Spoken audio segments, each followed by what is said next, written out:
Hi friends, मैं पंकज कुमार आप सभी को एजुकेशन एका में स्वागत करता हूं और मैं आज का सेशन लेके आया हूं जो कि मैथ का है। और हम इस वीडियो में टारगेट करने वाले हैं सीटेट दिसंबर 2021 को। यदि बात करें मैथ में तो मैथ में 15 नंबर जो है वो मेरा थ्योरी से पूछा जाता है और 15 नंबर जो है वो मेरा पेडागोगी सब्जेक्ट से पूछा जाता है। 15 नंबर थ्योरी से और 15 नंबर पेडागोगी सब्जेक्ट, पेडागोगी बोले तो शिक्षा शास्त्र से पूछा जाता है।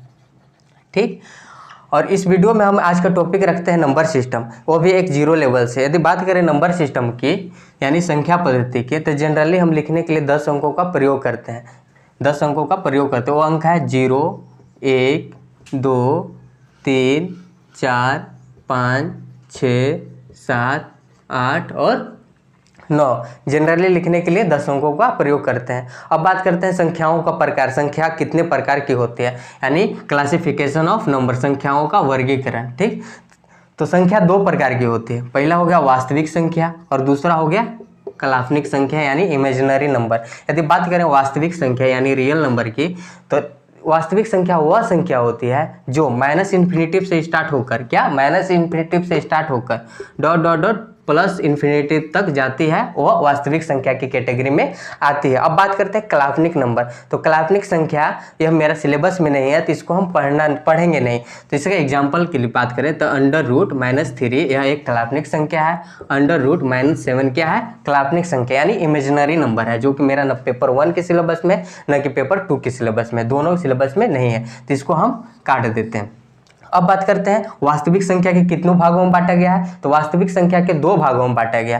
पहला हो गया परिमेय संख्या, दूसरा हो गया अपरिमेय संख्या। परिमेय संख्या बोले तो रेशनल नंबर। बात करते हैं कि परिमेय संख्या होती क्या है, यानी रेशनल नंबर होती क्या है। तो रेशनल नंबर वह संख्या होती है जो p/q के रूप में लिख सकते हैं, जिससे हम क्या लिख सकते हैं, p/q के रूप में लिख सकते हैं। लेकिन एक कंडीशन है, q बराबर 0 नहीं होना चाहिए, q बराबर 0 नहीं होना चाहिए। वह परिमेय संख्या यानी रेशनल नंबर के कैटेगरी में आता है। एग्जाम्पल की यदि बात करें, इसका एग्जाम्पल क्या 5/7 रेशनल नंबर है। आप बोलिएगा कि बिल्कुल रेशनल नंबर है, क्योंकि 5 बराबर p हो गया, 7 बराबर q हो गया, यानी इसको p/q के पैटर्न में हम लिख दिए। इसी प्रकार यदि हम बात करें सेकेंड एग्जाम्पल की, तो सेकेंड एग्जाम्पल 6/9 क्या परिमेय संख्या है, बिल्कुल परिमेय संख्या है। 6 यानी p, 9 मतलब q, ये हो गया p/q के फॉर्म में लिखा गया। इसी प्रकार एक और एग्जांपल देख लीजिए, 3/0 क्या यह परिमेय संख्या है। आप बोलिएगा कि परिमेय संख्या नहीं है, क्योंकि यहाँ पे कंडीशन आप बोल दिए हैं कि q बराबर 0 नहीं लेना है।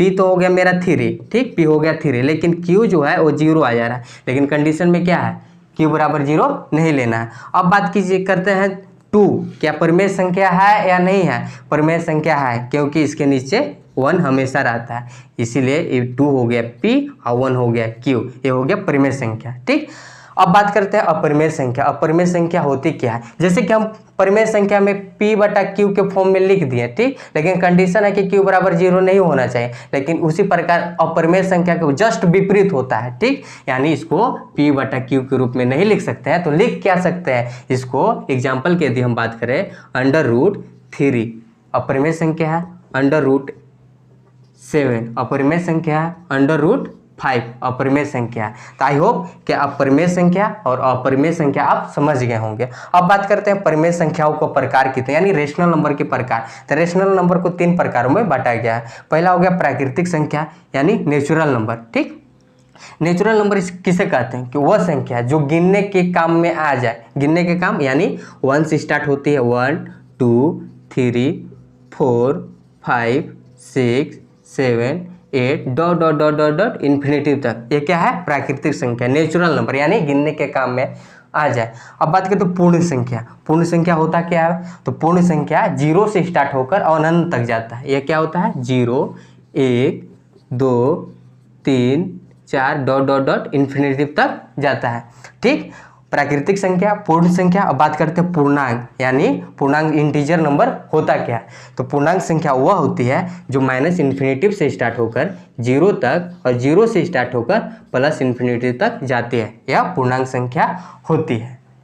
ठीक, कहते हैं सम संख्या यानी इवन नंबर की। तो इवन नंबर यानी सम संख्या होती क्या है, तो वह संख्या जो 2 से पूरी तरह से विभाजित हो जाए, जिसका इकाई अंक 0 2 4 6 और 8 होना चाहिए, जो कि यह 2 से पूरी तरह से विभाजित है। ठीक, इसका एग्जाम्पल की बात करते हैं तो एग्जाम्पल है मेरा 2, 6, 7, 8। क्या यह सम संख्या है? तो आप बोलेंगे कि बिल्कुल सम संख्या है, क्योंकि इकाई अंक जो है इसका 8 है, ठीक, जो कि 2 से पूरी तरह से विभाजित है, ठीक। अब बात करते हैं विषम संख्या। विषम संख्या होती क्या है? तो वह संख्या जो 2 से पूरी तरह से विभाजित नहीं हो, जिसका इकाई अंक 1, 3, 5, 7 और 9 हो, ठीक। एग्जाम्पल की बात करते हैं 6, 7, 8, 9। क्या यह विषम संख्या है? आप बोलिएगा कि बिल्कुल विषम संख्या है, क्योंकि इसका इकाई अंक जो है वह 9 है, जो कि 9 जो है वो 2 से पूरी तरह से विभाजित नहीं है, इसलिए यह विषम संख्या के कैटेगरी में यानी वर्ड नंबर की कैटेगरी में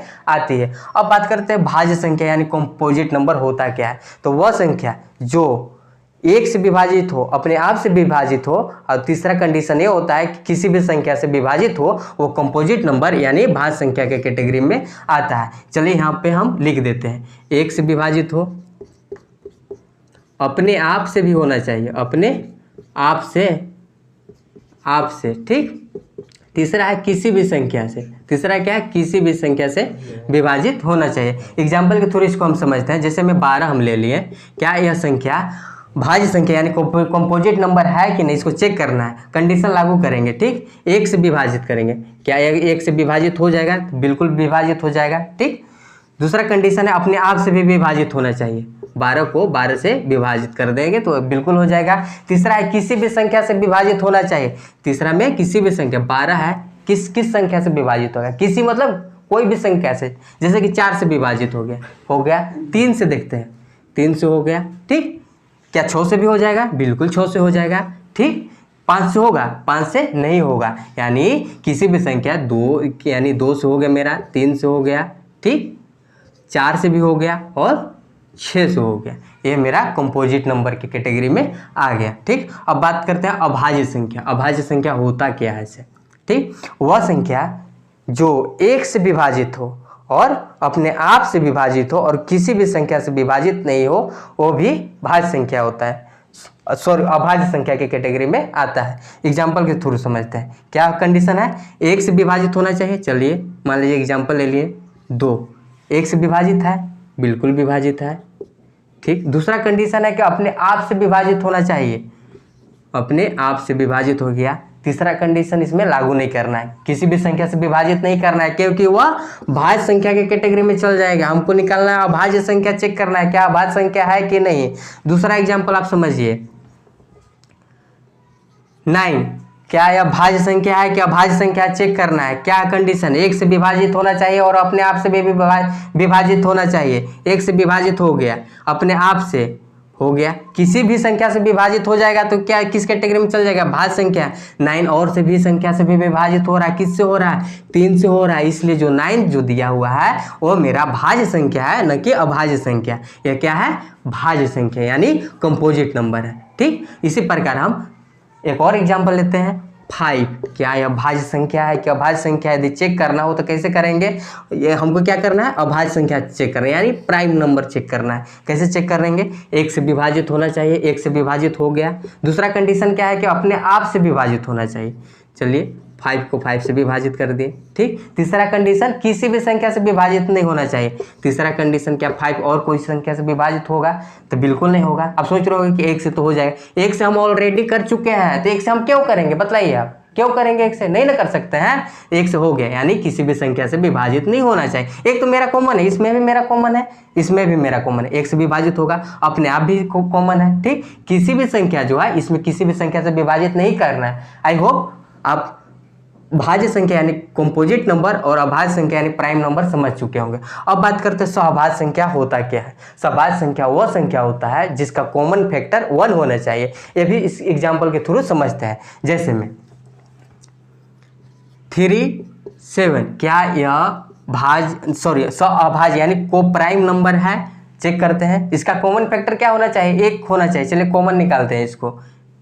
3 को गुना किए 1 से, 7 को गुना किए 1 से, इसका यदि हम कॉमन लेते हैं तो कॉमन मेरा कितना आया? 1 आया, यानी 3, 7, यानी जो एक कॉमन 1 आया है वो मेरा सहभाज्य संख्या यानी को प्राइम नंबर है। इसी प्रकार यदि हम दूसरा एग्जाम्पल को समझेंगे तो दूसरा 2, 4, क्या यह सहभाज्य संख्या यानी को प्राइम नंबर है, चेक करिए 2 × 1 2 × 2, इसमें हम कॉमन ले लिए 2 कॉमन बन रहा है मेरा, 2 बाहर निकाल लिए, 1 आया 2 आया, क्या है मेरा सहभाज्य संख्या है यानी को प्राइम नंबर है। तो बिल्कुल नहीं है क्योंकि यहाँ पे 2 आ गए, यहाँ पे हमको कितना आना चाहिए, यहाँ पे 1 आना चाहिए, ठीक, यहाँ पे 2 आ गया मेरा, ठीक। जो ये जो संख्या दिया हुआ है यह एक को प्राइम नंबर नहीं है। इसी प्रकार हम को प्राइम नंबर और कंपोजिट नंबर को समझ चुके हैं, ठीक।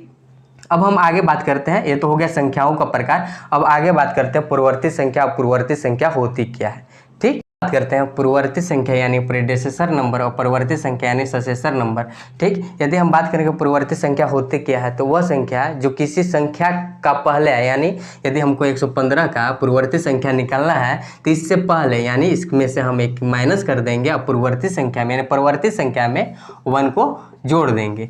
अब पूर्ववर्ती में, पूर्ववर्ती मतलब पहले, जस्ट पहले, जैसे कि 115 का निकालना है तो -1 करेंगे तो 114 जो आया यह 115 का पूर्ववर्ती संख्या आ गया, ठीक। इसी प्रकार 115 में यदि हम 1 जोड़ देते हैं तो 116 आ गया, जो वह मेरा परवर्ती संख्या आ गया। तो आई होप आप इस सेशन को, जितना टॉपिक आज हम नंबर सिस्टम का पढ़ा है वो आपको समझ में आ गया होगा। यदि अच्छा लगा होगा तो वीडियो को लाइक कर दीजिए, सब्सक्राइब कर दीजिए और बेल आइकन को प्रेस कर दीजिए ताकि मेरा हर नोटिफिकेशन आप तक पहुंचता रहे।